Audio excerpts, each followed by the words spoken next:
कैल, कुछ लोगन का फरमाइश रहल बिरहा को वो पूरा कैल, सबकर मान ई रखेलन, जे जवन कहेला उ करेलन, चाहे भी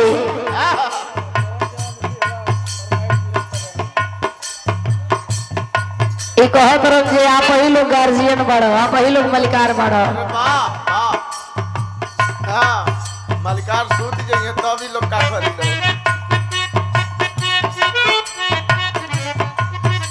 कहावत लोग भी हाथ में कहेला,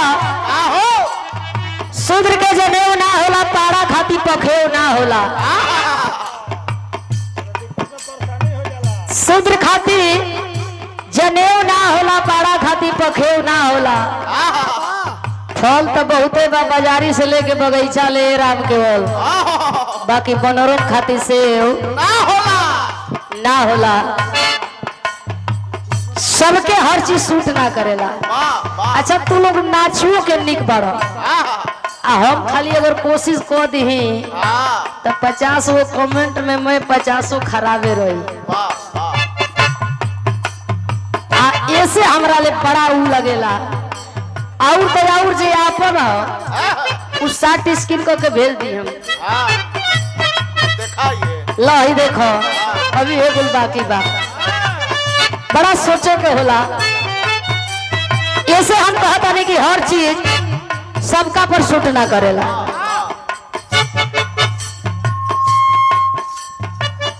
आप लोग बड़ा शांति से बिरहा के सुन रहल बानी। एगो गीत बजाओ फोन मास्टर। कोई आशिक कोई मासूका से कहे, कोई प्रेमी कोई प्रेमिका से कहे, ई बतौलन हर प्यार तो सबे करता, लेकिन केहू केहू निभावता, कहाँ केहू प्यारे करता। ढेर लोग तो प्यार के धंधा बना गल बा, बिजनेस हो गई बा। यही नहीं गंध मैखे मचल सोशल मीडिया पर, कोनो कुछ कोनो कुछ कोनो कुछ। अच्छा सोना पांडे से खाली कोनो जरूरी बाकी शैलेंद्र भी आ करी हम राम को नहीं खा कर सकत। उ तोहरे लायक बटोलू बिया, ओके तू ही लेके आवा। बड़ा उन्नी को लागत दिया। प्यार करे के चाहिए, लोग कहेला प्यार पूजा है, प्यार साधना, प्यार भक्ति है। सच्ची मोहब्बत आबाद करेला हो भैया, लेकिन झूठा मोहब्बत बर्बाद करेला। प्यार के नहीं खे कैले, सब कैले बा, केहू केहू से केहू केहू से। बाकी हम पहिला एगो बात, तमाम घटना आप लोग देखत बानी, रेप होत बा, कबो डॉक्टर के संग है, कबो मास्टर के संग है। ना चाहिए जब अपना बहन खाती शेर बाड़ा तो दूसरा की बहन खाती कुत्ता काहे बनत रहा। सोच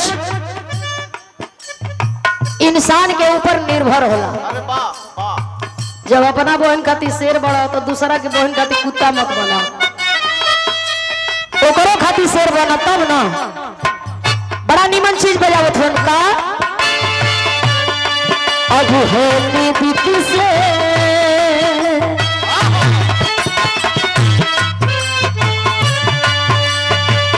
अरे अब है नींद किसे, अब है चैन कहाँ, अब है नींद किसे।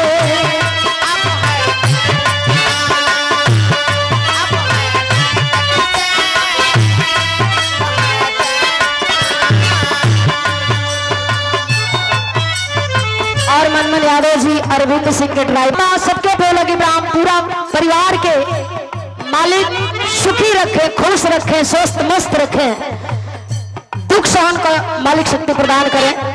जे आइल बा के जाए के बा, इस सबका घर का बात बा, न हमरा के रहे के बा, न आप लोगन के, न राम केवल के। जे कलाकार बनलो के बेकार हो जाए के बा। प्रेमिका प्रेमी बेहद एक दूसरे से मोहब्बत कर रहा लोगन कहता नजर के सामने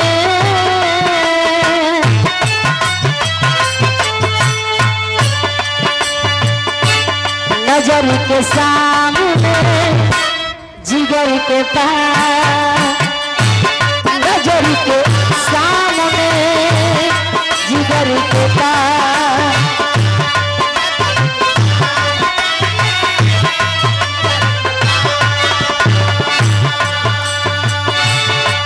कोई रहता है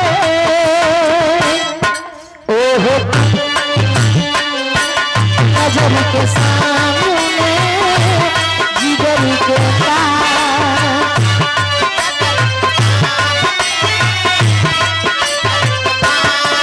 अरे कोई रहता है ओहो नजर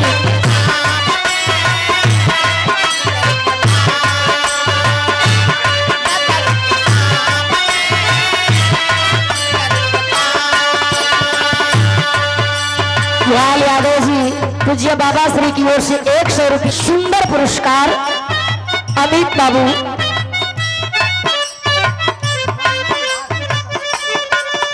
और मनमन भाभी द्वारा ये सादर पुरस्कार हो गई। अब पैसा इनाम का जौन बाबू मोबाइल पर आता तो भैया 500 रुपया मरलन और अशोक यादव सिपाही जी दूसरा अलाउंस करा दिलन महाकाल कंप्यूटर द्वारा अशोक सिपाही हमारा मधुबन थाना 112 नंबर आ गई तब से दू चक्कन कचोरी बड़ी होखे लगल। वो कैसे अब पूछा कैसे मनई सुतल बा लगन से उठा के लेके चल जाता न सब आ कुछ दूर पे ओकर ला के तुरत न सब केहू के पतो नहीं के चला जब से 112 100 नंबर ठीक रहल 100 नंबर तक खाली चोरिए होके रुपया पैसा के बाकी जब से 112 आ गए तब से गाड़ी के चोरी होके लगल। एक बात और वासी कहता का कहले